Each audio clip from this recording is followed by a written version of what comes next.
m'intéressais à l'histoire de l'Afrique, je ne cherchais nullement à aboutir à une civilisation grandiose. Il y a souvent un procès d'intention qui passe à côté des sentiments réels. Vous ne trouverez jamais, on fausse même la psychologie humaine, vous ne trouverez jamais un peuple qui admire l'histoire d'un autre peuple. Prenez la Serbie, prenez n'importe quel peuple de l'Europe centrale. Ce que le peuple de l'Europe centrale voudrait, c'est de refaire le chemin humble que ses ancêtres ont suivi, de retrouver le lien conducteur, le fil ténu, qui le lie à ses ancêtres les plus lointains, quel que soit le caractère humble de l'expérience que ces peuples ont vécu, que ces ancêtres ont vécu. De pouvoir retrouver la somme de ses réussites, de ses succès et de ses échecs, parce qu'il est fait de tout cela. De la même façon, ce qui m'intéressait, c'était de remonter l'Afrique. Moi, quand je m'occupais d'histoire, nous étions presque une génération spontanée. On nous disait que le nègre de grande taille n'était pas un indigène de l'Afrique. C'était les théories, justement, de Rivet qui étaient en vigueur. L'Afrique était peuplée à partir de l'Océanie. Donc, le noir que vous êtes et moi, nous sommes des occupants. Nous sommes des étrangers qui sommes venus sur un sol qui nous est étranger. Les seuls habitants de ce pays, c'était les Pygmées. Le noir a devancé le blanc est venu, s'il est plus fort, il évince le noir qui est un étranger comme lui. Voilà les théories qui étaient en vigueur. Quant à l'origine réelle du noir, ça se perdait dans la nuit des temps. Et notre histoire était enseignée avec des dates qui apparaissaient comme des contes d'épiciers. Alors, devant une telle situation, la seule chose qui m'intéressait, c'était, j'étais habité par la certitude, a priori, que nous sommes là, sur ce continent, en même temps que les autres, que nous avons toujours vécu ici, que nous sommes des Noirs des hommes capables, aussi capables que les autres. C'était la seule chose que l'on pouvait supposer a priori. Et ce qui m'intéressait, c'était donc de retrouver ce chemin humble qui me conduirait à nos ancêtres les plus lointains. Et quand je suis tombé sur l'Égypte, mes camarades le savent de ma génération, j'étais gêné. Ça ne m'intéressait absolument pas de tomber sur l'Égypte, pour ce que je cherchais. Si le fil conducteur, c'est la continuité, c'est la restauration de la conscience historique qui m'intéressait. C'est cette conscience historique qui est le ciment, qui réunit les individus d'un peuple, qui fait qu'un peuple n'est pas une population, un agrégat d'individus sans lien.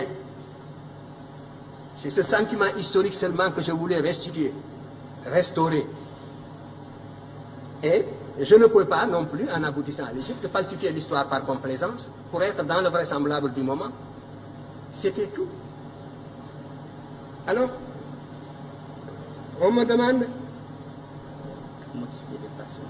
Oui, le motif de déplacement, les migrations, vous savez, les migrations, il y a toujours une pression matérielle, soit des intempéries, phénomènes climatiques, sécheresse comme au Sahara, voilà, nous le savons. J'ai identifié plusieurs voies de migration. Le Sahara, à partir de moins 7000, j'ai établi des datations au C14, qui nous donne un Sahara qui commence à se désertifier vers moins 7000, même, j'ai trouvé même des dates de moins 8000. Donc, à partir de là, le Sahara se désertifie. Les populations qui étaient plus au nord sont montées vers l'Afrique du Nord. Et les Noirs qui sont en Afrique du Nord, ce ne sont pas seulement des Noirs qui sont allés là-bas du fait de l'esclavage du Moyen-Âge. Ils font partie aussi d'une source très ancienne. Et les populations qui étaient plus au sud sont descendues. C'est les Proto-Wangara qui sont descendus vers le sud, d'autres sont allés vers l'est. Donc, il y a là une cause climatique de déplacement de peuples. Je vous ai dit que les déplacements se font à la petite semaine. Il y a 2400 ans, ce qu'on appelle la dernière période humide. Toute l'Afrique était couverte de prés herbeuses. Donc, on pouvait se déplacer depuis la vallée du Nil jusqu'à l'océan Atlantique en marchant derrière des troupeaux. Par conséquent, là aussi, il y a une voie de migration. Maintenant, il y a la corrélation également entre des événements intérieurs et des événements extérieurs. Il est certain que le sac de Thèbes par les Assyriens, la façon féroce dont les Assyriens ont détruit la ville de Thèbes en 663, a eu des répercussions comme l'occupation de Paris par les Allemands, mais ça n'a pas duré. Donc la métropole noire, une fois qui était vénérable, millénaire, la première fois qu'elle a été mise à sac, ça a eu des répercussions profondes sur les populations africaines qui vivaient presque attirées comme formant une sorte de grappe autour de la vallée du Nil. Dans les publications prochaines, je montrerai que les Égyptiens étaient descendus jusqu'au Chaba, c'est sûr, jusqu'au Zaïre. Nous avons des preuves archéologiques de tout cela. Nous avons des preuves archéologiques qui sont venues ici, des preuves relevant de la linguistique, d'autres faits qui sont venus justement jusqu'à la boucle du Niger. Ça concerne la première question sur laquelle je dirai un mot. Tout cela, donc, des motifs climatiques, une pression extérieure, la victoire, la perte de la souveraineté nationale de l'Égypte a fait que les populations africaines se sont relâchées et se sont repliées sur elles-mêmes à l'intérieur pour former des royaumes à l'intérieur. Alors que jusque-là, l'Égypte était la grande métropole, un peu comme les Germains qui étaient de l'autre côté de la rive du Danube par rapport à la civilisation, au foyer romain. L'Égypte était le véritable foyer auquel le reste de l'Afrique noire était lié par 1000 liens des Slaves. Et à partir du moment où l'Égypte a perdu la souveraineté nationale, ces populations, évidemment, se sont organisées sur d'autres bases. Alors tout cela, ce sont donc des motifs de déplacement. Pour l'histoire, la période la plus proche. Donc pour la plus ancienne, il devait en être ainsi.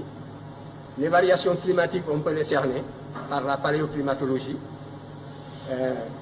Ça peut être aussi dû au fait que le manque de nourriture, la pression sélective, tout cela, ce sont autant de facteurs qui jouent pour expliquer le déplacement. En tout cas, vous pouvez remonter, vous, en ce qui vous concerne, jusqu'aux racines de la philosophie africaine. Je vous invite à étudier la cosmogonie héliopolitaine. Je l'ai décrite d'ailleurs brièvement dans Civilisation ou Barbarie. Vous y trouverez les prémices. Vous commencerez à vous faire une idée de la consistance de la pensée de vos ancêtres, de la vallée du Nil, qui était noire comme vous, ici. Si c'était cela, si ce n'était pas cela des arguments, c'est la preuve que, vous voyez, on a presque le cerveau vidé, et les arguments d'une certaine source ne se fixent plus. C'est ça l'aliénation. Parce que vous demandez, que valent donc ces arguments-là? Est-ce que j'ai inventé les projections que je vous ai faites, que vous pouvez retrouver dans la vallée du Nil, où vous trouverez justement cette civilisation qui est discutée, ces agents qui se sont représentés plus noirs que vous-même. Mais déjà, vous avez des œillères de l'éducation colonialiste et vous ne pouvez plus voir cette réalité palpable. C'est ça la cécité intellectuelle. Vous comprenez? Où est la raison dans cette éducation? Où est la raison? Où est le développement du sens critique dans cette éducation? Voilà le danger contre lequel nous devons vous prémunir. Il faut que votre cerveau fonctionne. Je disais encore hier et je le répéterai demain, que ce que nous voulons, ce que nous visons dans votre éducation, c'est de réveiller justement le bâtisseur de nations qui dort en chacun de vous. C'est de réveiller le créateur qui dort en chacun de vous. Et cela suppose donc une réforme qui mette l'accent sur la rationalité, sur les facultés créatrices de l'individu et sur l'indépendance intellectuelle de l'individu. Voilà le but que vise mon enseignement en tout cas. Et si je ne l'atteins pas, c'est bien. Les moyens de prouver, ce sont les moyens scientifiques. La critique scientifique, n'est-ce pas, c'est une méthode. Moi, j'ai utilisé tout l'arsenal des méthodes d'investigation et des méthodes de preuve. J'ai esquissé même des méthodes nouvelles pour l'histoire africaine. Que justement, les maîtres que